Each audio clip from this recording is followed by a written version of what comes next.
In January of 2016, Rotary International held a peace conference in Southern California. Representatives from over 50 nations were in attendance. One of the people they asked to speak was James Warren Flaming Eagle Mooney, founder and president of Oklevueha Native American Church. Between his presentation and the Global Village outreach that Oklevueha was also asked to be a part of, people from all over the world were encouraged to understand that forgiveness and humility brings peace, and that when individuals are healed through indigenous ceremonies, sacraments, and medicines, they become a part of the solution to the conflicts that we see all too often around the world.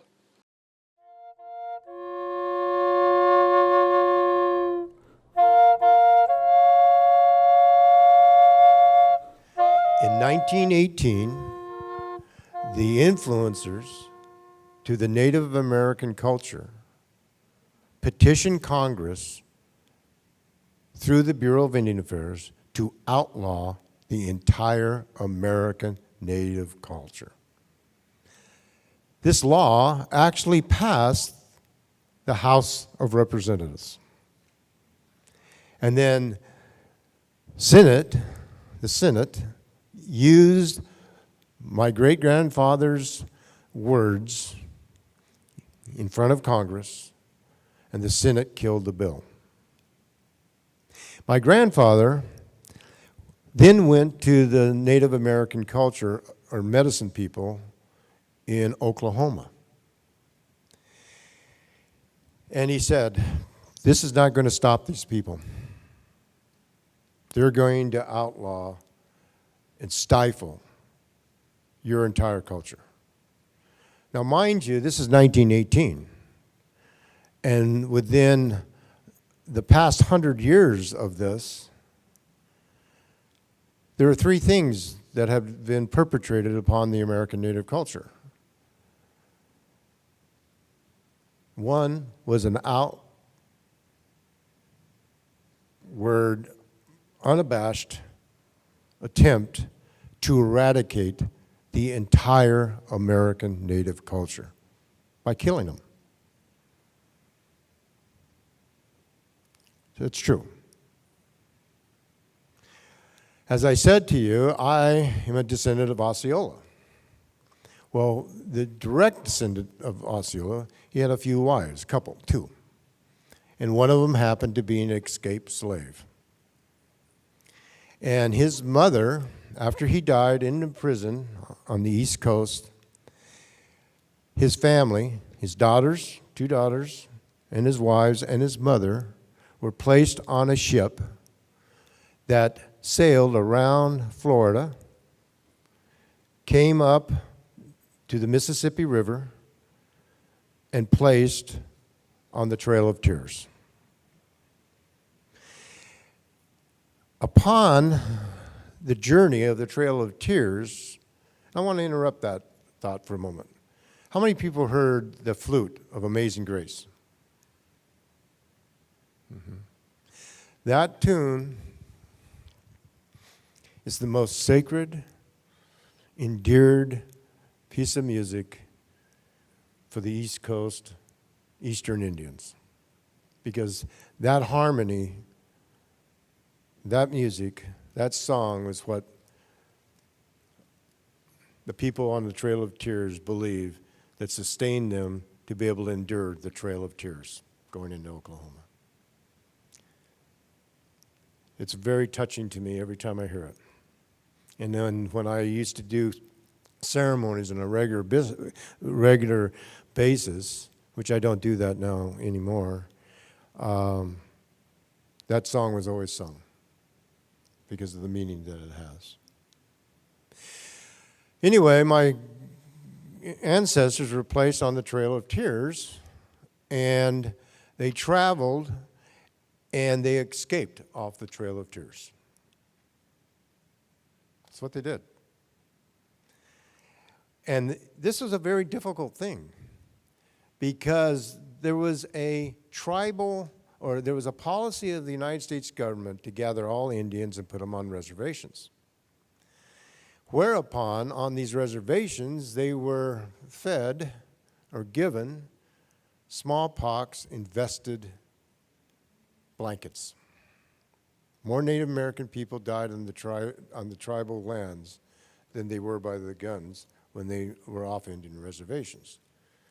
And if the people tried to escape from the reservations and were off the reservations, like my ancestors, for a Seminole was $200 if you brought their heads in. It's a true story. Now, can you think about that, $200 in the 1800s? I mean, my head was worth a lot of money to somebody back then. And that policy of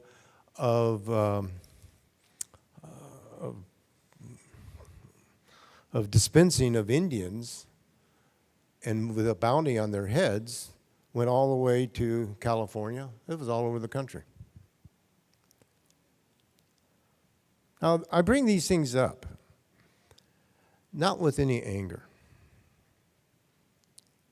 But as I said earlier, right from the beginning, we've got to know what's happened. We've got to know. Because unless you know, it's going to continue. And it has continued. Not from murdering. No, that's not happening. But then something happened right after that, with the graciousness of many of the religious organizations, knowing that if you were on the reservations, you were going to be murdered and poisoned or given rancid beef. And the Native American culture now, because of the dietary things that were given to them and forced upon them, diabetes is just rampant. So we're still suffering from this mistreatment. Again, I want to say, I'm not saying this thing from any type of position of anger at all. And you'll understand why in a few moments.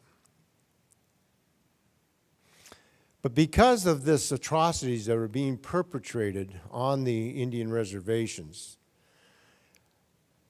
certain religious groups band together and developed the Indian school program, where they at least took them away from the atrocities of the tribes of what's going on, but then put them into these schools, and it's called cultural genocide.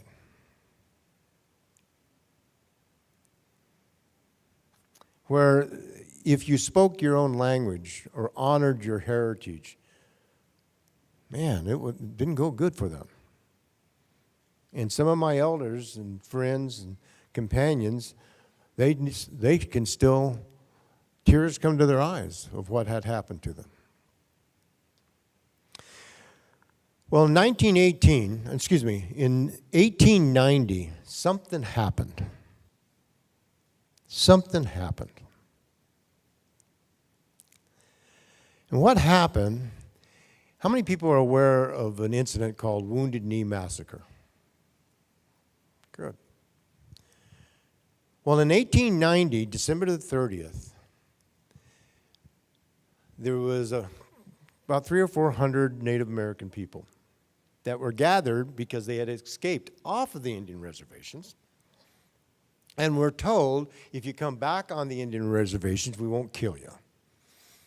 But you have to come back to the reservation so you can be protected.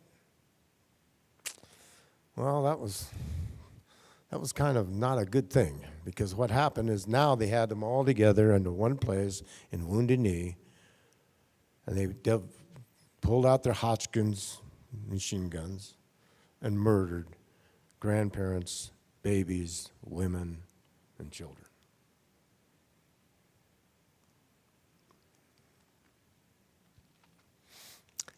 Sometimes when I hear atrocities, I think about how if that was my grandparents? How if that was my mother? And I got to tell you, it still hurts. But again, I hope you're not feeling or seeing any hostility or anger. I just acknowledge what happened. But this incident had a blessing to it. And the blessing was this. How many people remember or are aware of a circus called Buffalo Bill Cody's Circus? Yeah, yeah. Well, he had two acts that were the most popular of all of everything that he was doing, that traveled in Europe, back and forth, up and down the East Coast, Washington, D.C. Those two acts, number one was Annie Oakley. That was really a draw. But right next to that was Sitting Bull. Popular. They were enthralled with the authenticity in which Sitting Bull carried himself. Not many people know Sitting Bull was a medicine man. Well, anyway, about a week and a half before Wounded Knee Massacre, the Bureau of Indian Affairs put their Indian police and murdered Sitting Bull. That information got back to the East Coast. These people knew, whoa, killing women and children? And Sitting Bull? We know Sitting Bull. He's a neat guy. So that was the last government-sanctioned murdering of Native American people. So as time went on, the Indians that were carrying the culture, the Native American culture, started to do their ceremonies, but then they were being arrested and thrown in prison, which isn't as bad as killing them. And so they said, you know, guys, if we do our pipe ceremonies or sweat lodges or our marriage ceremonies, gosh, we'll get thrown in prison if we do it on the Indian reservations. So they said, let's go off the Indian reservations because they're not going to kill us now. So they started doing their ceremonies off of Indian reservations. Well, when they did that, the influences upon the Bureau of Indian Affairs, primarily certain religious organizations, which I'm not going to mention, land speculators, said, you have got to go stop this culture from prospering. And the Bureau of Indian Affairs says, I can't do anything about it. And they say, why not? Because they're off of our jurisdiction. They're not on federally recognized Indian tribal governments. So they all got themselves together and went back to the Bureau of Indian Affairs and said, Bureau of Indian Affairs, formulate a law to outlaw the entire American Native culture. It passed the House of Representatives. The name of the law was peyote, and you need to understand why peyote. They named it. Peyote is perhaps the most stable, most powerful medicine, we call it medicine, known to the human condition. You cannot overdose on it, and you cannot, it's not addictive. Pure and simple. There's nothing negative about it at all. Its major responsibilities from my experience is it teaches you to know the truth. That's what it does. You cannot lie on that medicine. It sounds weird, but it's true. It's like a truth medicine or a truth serum is what it is. Well, because of the safety of that particular medicine and the powerfulness of it, throughout history, before recorded history, it was the major commerce on the trading routes going from Peru all the way up to Alaska. It was the number one thing because all the ceremonies utilized peyote because of its significance. So the reason they named the peyote law was to outlaw the entire Native culture because the culture sustains itself through its ceremonies. So they figured they outlaw the peyote and then name all the other ceremonies that they could and try to outlaw it. And as I said, it passed the House of Representatives. And that's when my grandfather came in. Well, when they people came, when he brought his statements to the Indians in Oklahoma that if you do not do what I'm going to tell you to do, your culture will be destroyed. And what he did is he convinced them to make their culture, the American Native culture, and incorporate it as the Native American Church in 1918. He actually wrote the bylaws for that first church. He was so maligned by the influences of the Bureau of Indian Affairs that the Smithsonian Institute was ordered to ground him, and he no longer could do his studies. And he died as a broken man because he could not study the Native American culture as it was. So I'm going to move forward here. I'm going to move forward. You see a picture up here, okay? That's one of the most precious human beings I ever met in my life. Her name is Guadalupe. And she's a Huicholi Murakami, or was a Huicholi Murakami. And before that, before I really go into her story, I want to give you a little background about the Native American Church and how it was developed prior to 1918. How many people ever heard of a fellow by the name of Quannon Parker? Anybody know that name? You know, that's fantastic. He was a Comanche chief. To let you know a little bit about him, he was unequivocally one of the most violent, ruthless American Native warrior that our history ever found.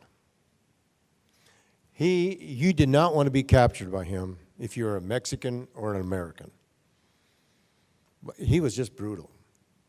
And when I say, I'll give you an example. If you were captured by him, he would string you up to a post, put a bunch of kindling around you, light a fire, and as you're burning up and stuff, he would take his knife and carve a piece of flesh off of you and cook it, and then eat it in front of you as you're dying. This is how bad this guy was. Well, he became extremely ill. And his mother, who happened to be Parker, was a white lady, but she was captured and ended up being saved, you might say, by the American Army. And then she escaped from the American Army and went to go back to live with the Comanches. It's kind of interesting. But nevertheless, Quannon was extremely ill. And his mother tried to get some doctors. He wouldn't take any doctors, any white man doctors. And she couldn't, he said, I want a medicine person. Well, he couldn't find a medicine man. She found a Murakami, a Mexican Murakami, Huicholi Indian, very similar to Guadalupe. And she brought this, his mother brought this Murakami to Quannon Parker. She immediately took him out of the house in which he was stored and made a kind of a lean-to so the four winds would get to him. And a lot of people have asked, what is, I mean, people will say that the Native American Church's temple is the earth. And but it's more than that. The temple of the Native American Church, its ceiling is God the Father. And the floor is God the Mother. And they don't want any walls. But that is the temple. Everything is sacred that's on Mother Earth. It's just the way it is. So she put him out into nature where the winds could come and started putting peyote into this man. Well, I mean, I don't know how long, but I've had to do that for some people for 30 days before they could break through their guilt. Anyway, after a period of time, Quannon Parker realized the reason he is so ill is because of the horrible things he had been doing. Remember I said to you, you can't lie on peyote? So he made a commitment that if he were to survive, he would be a tremendous example of peace. He ended up becoming a tremendous leader of his tribe. He was well known as being one of the largest cattle ranchers around. He sat with Teddy Roosevelt. They considered each other wonderful friends. That was a Murakami, a woman, filling this ruthless man with peyote, and he turned into be a loving, kind human being. Well, some time ago, it was about it was about 1989. Guadalupe came up to my home in Utah from Mexico, from things, and she blessed me to take her culture to the American people. This woman. Now that sounds kind of weird. I know that, because it sounded weird to me, to be frank with you. Preceding to her coming to my home, which was in Utah, I received a telephone call. And the telephone call went like this. He says, James, I'm here in Canada, Montreal. Well, that's good, Edmund. And he says, I brought Guadalupe from the Sierra Madre mountain range to help out and hopefully give some peace to a war of sorts going on between the Canadian Army and this Indian tribe. And I said, whoa. And it seemed to me I heard something about that. It was about a bridge. And the Indians were on one side of the bridge, and the Canadian Army was on the other side of the bridge, and they were shooting and killing each other. And I don't know what it was about. To this day, I still don't know what it's about. But nevertheless, that's the reason. Well, Guadalupe, with that hat that she has on, big smile. Do you notice the smile on her? I mean, I call it the permagrin, because she just always had it. You could not be in her presence and just not feel this love that emanated from her. Well, this little lady, that little lady's about 5'4" and 5'4", but just a bubble of love. She had this little bamboo stool that she always used in the ceremonies, and when she was talking to characters like me, she'd sit on that with her little hat and the smile and her drum, walked in the middle of this battle, sat down in the middle of this bridge and started drumming, and that war was over. To this day, I don't understand it. I had another elder say, when I was so angry at certain things going on and stuff, and she put her hand on my heart and said, James, love, patience, and forgiveness will cure all injustices over time. God, I love these elder women. I'm proud and honored to say the Native American Church, Oklevueha Native American Church, is a matriarchal church. Women are honored. And our greatest medicine people, in all reality, are the women. Guys, let me ask you. When one of our children happen to skin their knees, do they go running to us? It's always the mothers. Now, there might be some exceptions, okay. But as a whole, the women are the healers. They really are the healers. Leslie Fulbo. Yeah. Sometime in 1997, I formulated Oklevueha Native American Church. And the reason I did that is I belonged to another organization called Native American Church of North America. That church of North American, I used to buy their peyote, and because people knew who I was related to Osceola, and I was related to James Mooney. And so I almost had carte blanche buying peyote in Texas, which is the only place that you can acquire it. Well, when I started learning about this from Clifford Jake, as a matter of fact, the uncle of Pipe Springs Paiutes in Arizona, his uncle, who was the person that actually saved me from bipolar manic depressive with peyote, he made a statement. I went to him, I said, gosh, Clifford, you've got to take this medicine to the white man. I mean, bipolar manic depression it's killing this entire culture. He looked at me and said, no, I hate those white people. They deserve to wallow in their pain. And I said, how can you do that? And he says, you know, I do work with people. But if I worked with white people and made it known, my Indian brothers would kill me, James. And so I'm going to train you to take it to the white man. And he did that for 10 years.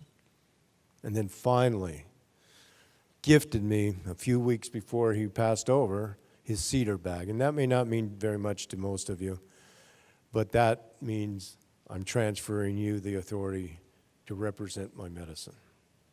So I have two people now. The Huicholes of Mexico, and now a Bannock Paiute medicine man. Well, when he said, if you do take this medicine to the white man, I'm going to tell you, two things are going to happen, James. And he says, the white man's going to throw you in his prisons, and the Indian's going to try to kill you. I kind of laughed at him. I said, well, I'm not going to do that. And he basically always says, you know, sometimes you got to remember something, James. Yeah, you're a half-breed. Yeah, that's true. But there's something you got to remember, James. Just the slightest amount, just the teeniest amount of Indian blood is enough to corrupt your whole system. I said, okay. As time went on, and the North American Native American Church president wrote me a letter saying that you're working with white people, James, and we demand you to have every one of those white people that you've been working with arrested for intruding upon our Native American ceremonies. I said, what? People coming to me for help, and I'm supposed to have them thrown in prison? Give me a break. So I called Salvador Johnson, who I was buying peyote from down in Texas, and I told him the circumstances. I said, Clifford, I can't do this. And I said, would you, if I were to open up a Native American church, would you sell and distribute peyote to me? And he said, James, I would sell to you before I would the North American Native American Church. So he turned me on to the Texas public safety person in charge of the distribution and harvesting of peyote, and which is part of the DEA, and she got me to develop Oklevueha Native American Church in 1997. So everything went on really well. I went ahead and started doing ceremonies. At one time, I was doing no less than 3 ceremonies a day, 4 days a week, and then another ceremony, a sweat lodge ceremony, on Fridays, and then I'd do a peyote ceremony on Sunday. All of a sudden, the prophecy of Clifford Jake came true. I had so many threats by the Indians to kill me, it was unbelievable. The final threat happened to be a threat to kill my entire family, including my kids. I called Clifford and I said, Clifford, this is what's going to happen. And he says, James, you have got to go and get a blessing from that man. And I said, you better believe it. I got in my car and with another friend of mine and drove up there immediately and went to the Rosebud Reservation, and sure enough, he wasn't there. He was in a hospital in Rapid City. So I immediately drove over to the Rapid City, and I see him in his bed with his family around him. He looked up at me, never knew who he was, or never seen anything. He looked at me, and I could see all his family members was surrounding him. And he said, oh, you need my help. Yeah, I do. I walked over there. He said, come here. I walked over there, and I had a bunch of peyote, about a couple hundred peyote buttons. He took that peyote button, and he put it to his heart and started sobbing with gratitude. And peyote is the most precious thing in his life. And he said, well, we better get out. We better give you a blessing. He knew what I needed. I had no idea.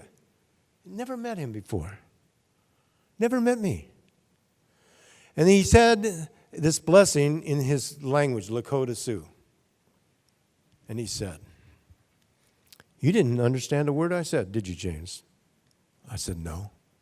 And he says, well, he pulled me gently towards his bed. He was setting up. He looked into my eyes, holding on this peyote. And he says, you take this medicine to the white man, James.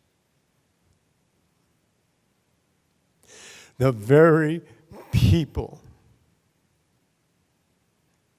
that slaughtered his ancestors. He wants me to take this most precious thing to the very people that murdered his family. Forgiveness, good people. Forgiveness. Thank you very much.